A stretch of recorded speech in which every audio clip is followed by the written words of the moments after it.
अब देखें यूपी तक लाइव 24/7। जो बात करके जीते हैं वो एक भी काम पे खरा नहीं उतर पाए।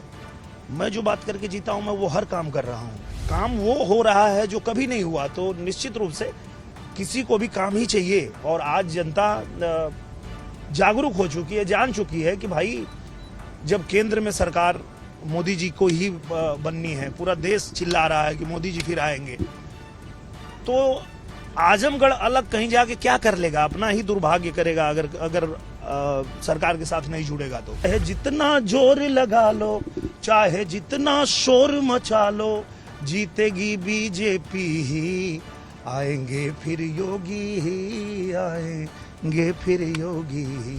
नमस्कार, स्वागत है आपका यूपी तक पर। मैं हूं कुमार अभिषेक। हम इस वक्त आजमगढ़ में हैं और हमारे साथ आजमगढ़ के सांसद दिनेश लाल यादव निरहुआ हैं और लगभग 7 महीने का वक्त इनका हो चुका है जब ये सांसद बने और 1 साल का वक्त बचा है। स्वागत है आपका दिनेश जी। बहुत धन्यवाद अभिषेक भैया। इस 7 महीने में और आने वाले 1 साल में जो कि आपके पास मात्र वक्त बचा हुआ है, आपने कितना कुछ दिया अपने इस क्षेत्र को और क्या उम्मीद है? देखिए, जब हम लोग चुनाव में आए थे तो हमने जनता को एक ये भरोसा दिया था कि 1.5 साल ही बचा है, तो 1.5 साल आप सरकार के साथ आ जाइए और 1.5 साल देख लीजिए कि सरकार आपके लिए अच्छा काम कर रही है नहीं कर रही है। उसके बाद आप डिसाइड करिएगा कि आपको जातिवाद पे वोट देना है, क्षेत्रवाद पे वोट देना है, परिवारवाद पे वोट देना है या काम के लिए वोट देना है। वो आप तय करिएगा 1.5 साल के बाद। लेकिन ये 1.5 साल जो है वो आजमगढ़ को हम सरकार के साथ जोड़ना चाहते हैं और आजमगढ़ की जनता ने वो भरोसा जताया और उन्होंने यहाँ कमल खिलाया। और पूजनीय महाराज जी ने जो मुझे भरोसा देके आजमगढ़ भेजा था, उन्होंने उस पे खरा उतरते हुए आजमगढ़ की, आप देखेंगे ये सड़कें जो आप देख रहे हैं, आजमगढ़ की एक एक सड़क को एकदम बनवा करके और दुरुस्त कर दिया गया। पूर्वांचल एक्सप्रेसवे से आजमगढ़ को जोड़ के तो आजमगढ़ का भाग्य पहले ही चमका दिए थे महाराज जी।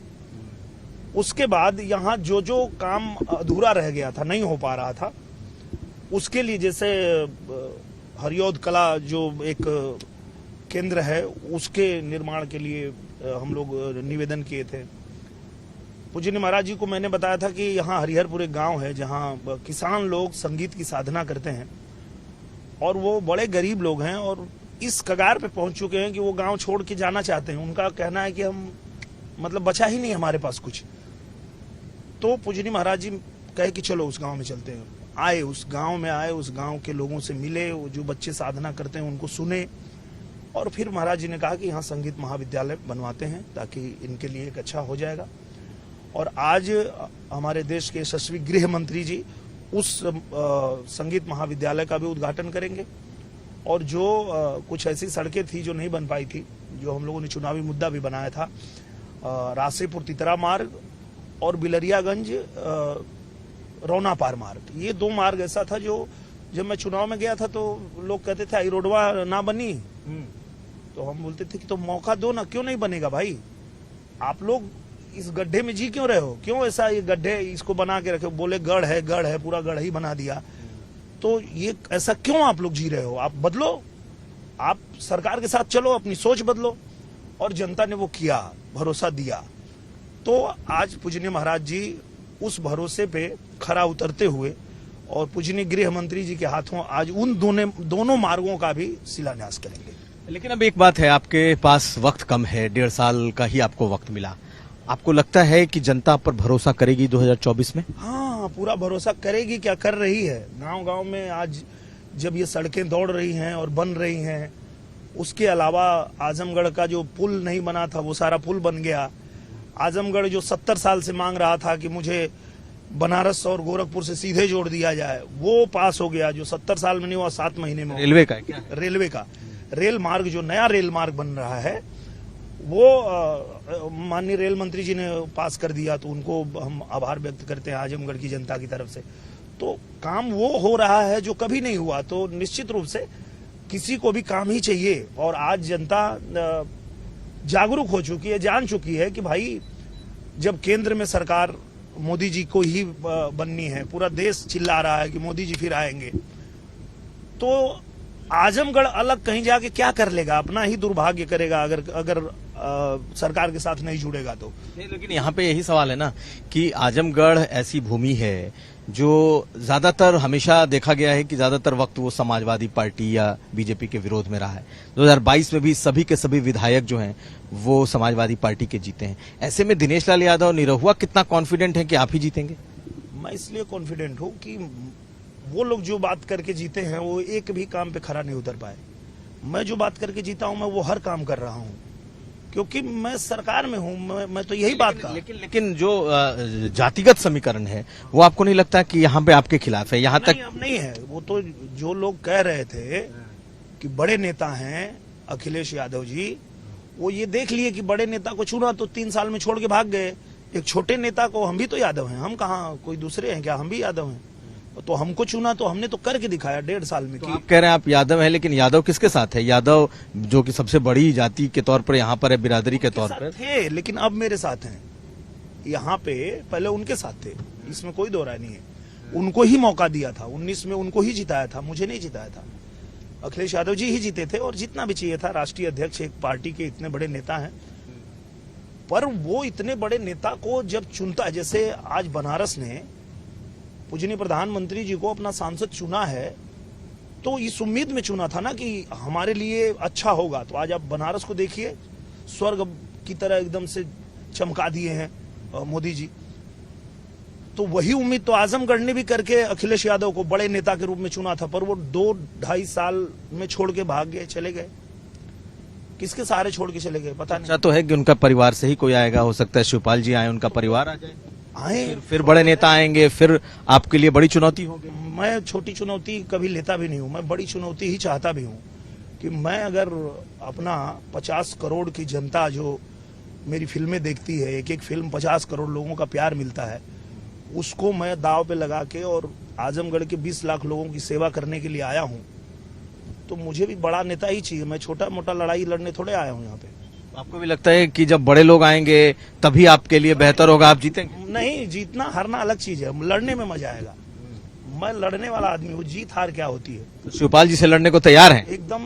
मैं जब अखिलेश जी से लड़ने को तैयार था, लड़ लिया, तो शिवपाल चचा से भी लड़ लूंगा, उनसे भी लड़के। और अगर जनता उनको मौका दे देती है तो फिर वो भी देख लेगी, तुलनात्मक अध्ययन करेगी कि मैं यहाँ 1.5 साल में क्या क्या कर पाया और वो आने वाले 5 साल में क्या क्या कर पाएंगे, वो भी जनता देख लेगी। नहीं, लेकिन आपको लगता है क्या कि क्योंकि यहाँ के अगर कहा जाता है कि अगर गुड्डू जमाली न लड़े तो आपके लिए मुश्किल हो जाए, क्योंकि वो जो जातीय संतुलन है, जो धार्मिक संतुलन है, वो आपके खिलाफ है?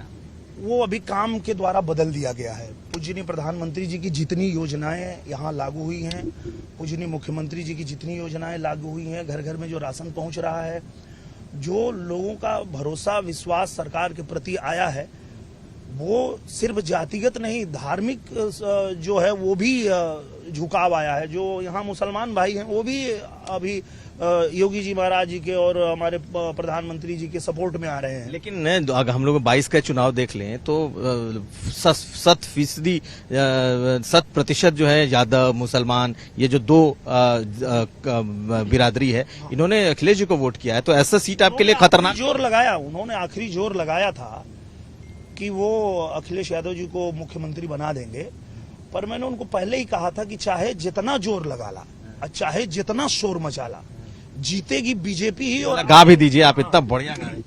चाहे जितना जोर लगा लो, चाहे जितना शोर मचा लो, जीतेगी बीजेपी ही, आएंगे फिर योगी ही, आएंगे फिर योगी ही। तो ये गाना मैंने उसी दौरान बनाया था। मुझे भी दिख रहा था कि ये लोग जोर लगा रहे हैं, शोर मचा रहे हैं कि हम इतना जीत जाएंगे उतना, तो मैंने बताया था, गाना गा के भी बताया था कि भ्रम में हो, अब वो भ्रम दूर कर लो आप, क्योंकि जनता जो है वो काम चाहती है, उनको काम चाहिए। ये देख रहे हैं आप सड़कें कैसे एकदम चकाचक बन गई हैं और इस पे गाड़ियां एकदम सरपट दौड़ रही हैं। यही आजमगढ़ आप 1.5 साल पहले देखते, मेरे यहाँ जीतने के पहले देखते, तो आप सोचते कि कौन सा जगह है। मैं उस समय पूछता भी था कि आप लोग इस गड्ढे में क्यों रह रहे हैं, क्या दिक्कत क्या है आप लोगों को। जब सरकार चाहती है कि आप उसके साथ जुड़ें तो आप क्यों नहीं जुड़ना चाहते हैं, मैं पूछता था उनसे। तो उन्होंने मौका दिया, जुड़े, और अब देखिए बदलाव देखिए आजमगढ़ में, बदल गया आजमगढ़। अब आजमगढ़ में अंतर्राष्ट्रीय हवाई अड्डा बनने जा रहा है, आजमगढ़ में विश्वविद्यालय बन रहा है, आजमगढ़ में 2 कृषि विद्यालय और अनुसंधान केंद्र बन गया है। मतलब आजमगढ़ में वो सब कुछ हो रहा है जो आजमगढ़ का हक था। तो मैंने आजमगढ़ को यही कहा था कि सिमटी बाहों को खोल आजमगढ़, उड़ने का अंदाज बदल, और जो हक तेरा है छीन उसे, भिखमंगों की आवाज बदल। तुझे छीनना पड़ेगा अपना हक, और वो हक छीनना है, अपना हक पाना है तो कमल का बटन दबाना है, यही मैंने कहा था। और उस चीज को जनता ने भी स्वीकार किया और एक मौका दिया है, अब काम हो रहा है। देखिए एक चीज और बताइए कि आप सारे फिल्म स्टार बीजेपी आ रहे हैं, अब तो पवन सिंह ने भी ज्वाइन कर लिया है, मतलब आखिर ऐसा क्या है कि भोजपुरी के सभी लोग बीजेपी ही आ रहे हैं, दूसरी पार्टियों का रुख नहीं कर रहे हैं, सबके सब? उसका एक कारण ये है कि जो कलाकार होता है वो फिल्मों में उसकी छवि यही है कि वो गरीबों की मदद करता है, वो जो कहता है वो करता है। तो ऐसी हम लोगों को एक ही पार्टी दिखती है, भारतीय जनता पार्टी की, वो जो कहती है वही करती है। आज लोग पूछ रहे हैं ना, तो हम वही उनको बताते हैं कि हाँ भैया, भारतीय जनता पार्टी का ये एजेंडा ही था कि हम जीतेंगे तो 370 हटाएंगे, हम जीतेंगे तो राम मंदिर बनाएंगे, ये एजेंडे में था और वही कर रहे हैं। तो निश्चित रूप से भारतीय जनता पार्टी जो कहती है वो करती है, और इसीलिए जो कलाकार हैं उन सबका झुकाव भी भारतीय जनता पार्टी की तरफ ही होता है। और निश्चित रूप से हम लोग भारतीय जनता पार्टी में आकर के इसलिए भी जनता के और भी प्रिय हो गए हैं, क्योंकि वो जो हम लोगों ने वादा किया था वो सब पूरा हो रहा है। अच्छा, एक चीज अभी हाल में एक फिल्म, भोजपुरी फिल्म अभिनेत्री ने आत्महत्या कर ली है, आपने भी इस चीज को देखा होगा, और बकायदा एक फिल्म इंडस्ट्री के ही शख्स का नाम भी आ रहा है, समर सिंह, उन्हें गिरफ्तार भी। इस तरह की चीजों को, इसको आप कैसे देखिए, दुर्घटना तो बहुत ही दुर्भाग्यपूर्ण थी और बहुत ही दुखद थी। अब उसमें कानूनी प्रक्रिया चल रही है, अब जो कुछ भी होगा उसके पीछे क्या सच है वो तो अभी तक बाहर आया नहीं है। अभी हम लोगों ने सुना कि शायद आज समर जी को गिरफ्तार किया है, तो जो भी होगा वो सामने आएगा और पता चलेगा। इस वक्त हमारे साथ मौजूद हैं दिनेश लाल यादव निरहुआ, और अब हम बिल्कुल आखिरी सवाल के तौर पर हैं। निरहुआ जी, आप पूरी तरीके से सेटिस्फाइड हैं अपने काम से? बिल्कुल बिल्कुल। देखिए, हम लोग जो है भारतीय जनता पार्टी का संकल्प ही है, सेवा ही संकल्प है, और जब हम उस पार्टी के कार्यकर्ता हैं तो हमारा भी यही दायित्व है कि हम जनता की सेवा करें। हम जब सदन होता है तो सदन जाते हैं, सदन का समय जब समाप्त हो जाता है तो हम आजमगढ़ आ जाते हैं, और आजमगढ़ की जनता का जो भी काम है वो हम लग करके कराते हैं। तो टाइम मिल जाता है आपको आजमगढ़ की जनता के लिए? आपकी 20-20 फिल्में लगी हैं। पूरा टाइम मिलता है, क्योंकि जो हमारे प्रोड्यूसर हैं वो बड़ा सपोर्ट करते हैं मुझे। वो भी कहते हैं कि आप अच्छा काम कर रहे हैं, जनता की सेवा कर रहे हैं, तो आजमगढ़ ही आ जाते हैं वो लोग, सब लोग आकर के। अभी यहीं हमने 5-6 फिल्में बना दी, तो वो फिल्म का निर्माण भी आजमगढ़ में हो जाता है और लोगों का काम भी हो जाता है। चलते चलते क्या गुनगुनाएंगे हमारे दर्शकों के लिए, यूपी तक के दर्शकों के लिए, क्योंकि आपको लोग सुनते देखते बहुत पसंद करते हैं, और जब हम इस आजमगढ़ की धरती पर हैं तो हम जरूर दिनेश लाल यादव निरहुआ से हमारे दर्शक कुछ सुनना चाहिए। मैं आपको ऐसा गाना सुनाता हूं जो आज ही 4 बजे आने वाला है। जैसे पूजनीय महाराज जी आजमगढ़ में कदम रखेंगे तो उनके हाथों से ही ये गाना रिलीज होने वाला है आज, वही मैं आपको 2 लाइन सुनाता हूँ। बिल्कुल बिल्कुल। चोर उचक्के गुंडे माफिया डर से थर थर कांप रहे हैं, बुलडोजर बाबा चाँप रहे हैं, माफिया हाँफ रहे हैं। ये 4 बजे गाना आ जाएगा। तो बहुत शुक्रिया आपका यूपी तक से बात करने के लिए दिनेश लाल जी, बहुत शुक्रिया। तो हमारे साथ थे दिनेश लाल यादव निरहुआ। यूपी तक में हम फिर किसी नए शख्सियत के साथ हाजिर होंगे।